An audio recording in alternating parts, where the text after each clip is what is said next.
آج ہم دیکھیں گے کہ ملک میں بحران سیاسی ہو یا معاشی، اس سے قطع نظر حکومت اور اپوزیشن دونوں اپنے اندرونی مسائل میں الجھے ہوئے دکھائی دیتے ہیں۔ ایک ایسے وقت میں جب نئے مالی سال میں 1700 ارب روپے کے ٹیکس لگنے، بجلی اور پیٹرولیم مصنوعات کی قیمتوں میں اضافہ ہونے کے بعد مہنگائی کے طوفان کی پیش گوئیاں ہو رہی ہیں، حکومت اور اپوزیشن دونوں ہی شتر مرغ کی طرح ریت میں سر دھسائے بیٹھے ہیں۔ مسلم لیگ نون کی اتحادی حکومت کا مسئلہ اس وقت مہنگائی کم کرنے سے زیادہ نئے انتخابات کے مطالبے کو رکوانا ہے۔ نئے انتخابات کی بات خود پارٹی کے سینئر رہنما میاں جاوید لطیف کر رہے ہیں، جبکہ وفاقی وزیر اطلاعات کہتے ہیں کہ نئے انتخابات کا کوئی جواز ہی نہیں، الیکشن تو اب 2029 میں ہی ہوں گے۔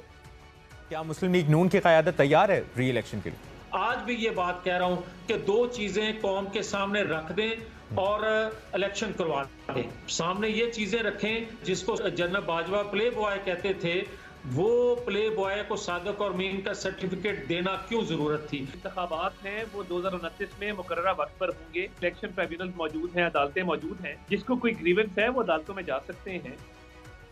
نئے انتخابات کے علاوہ مسلم لیگ نون میں تحریک انصاف سے مذاکرات کے حوالے سے بھی دو آراء پائی جاتی ہیں۔ وفاقی وزیر احسن اقبال میرے کپتان کو مزید 5 سال جیل میں رکھنے کے خواہاں ہیں، تو وہیں پارٹی کے سینئر رہنما رانا ثناء اللہ تحریک انصاف اور عمران خان کو ایک حقیقت مانتے ہیں۔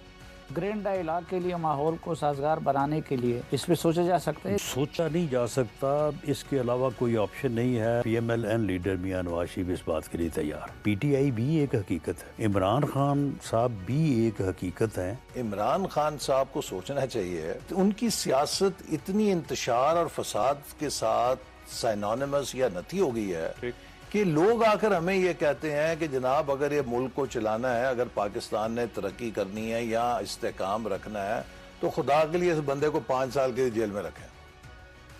مسلم لیگ نون میں بجٹ جیسے اہم معاملے پر بھی تقسیم نظر آتی ہے۔ گزشتہ روز وزیر اطلاعات عطا اللہ تارڑ نے بجٹ کے دفاع میں بھرپور پریس کانفرنس کی، وہیں کل ہی وزیر دفاع نے ایک ٹی وی پروگرام میں اس پر اعتراض اٹھا دیا۔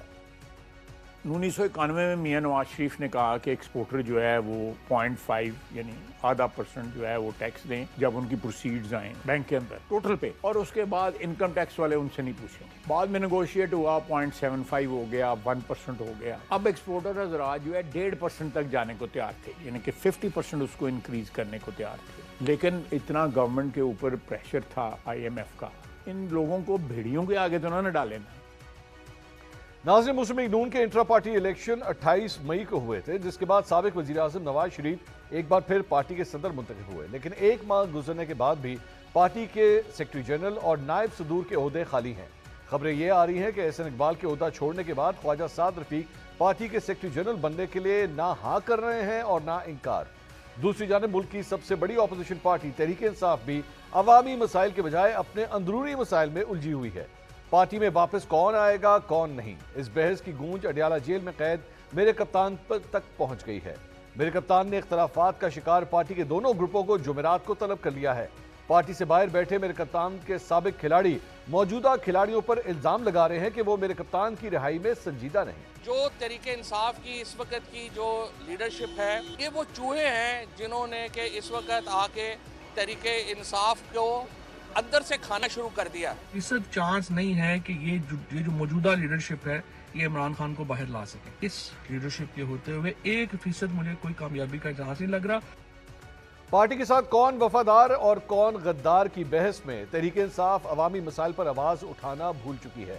پارٹی کے سیکرٹری جنرل عمر ایوب اپنے عہدے سے استعفیٰ دے چکے ہیں، جسے میرے کپتان نے قبول بھی کر لیا تھا، لیکن اب تحریک انصاف کی پارلیمانی پارٹی اور کور کمیٹی اس استعفے کو رکوانا چاہتی ہے۔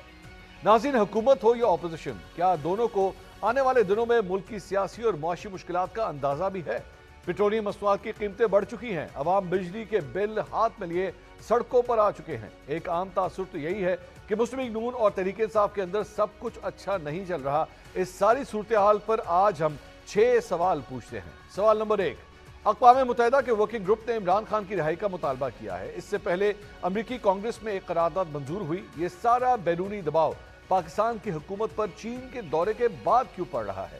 سوال نمبر 2، نواز شریف کو واپس آئے 8 ماہ کا عرصہ ہو چکا ہے، لیکن وہ سیاسی طور پر فعال نظر نہیں آئے، کیا وہ حکومت کی کارکردگی سے مایوس ہیں یا پھر سیاسی قرارہ کشی اختیار کر چکے ہیں؟ سوال نمبر 3،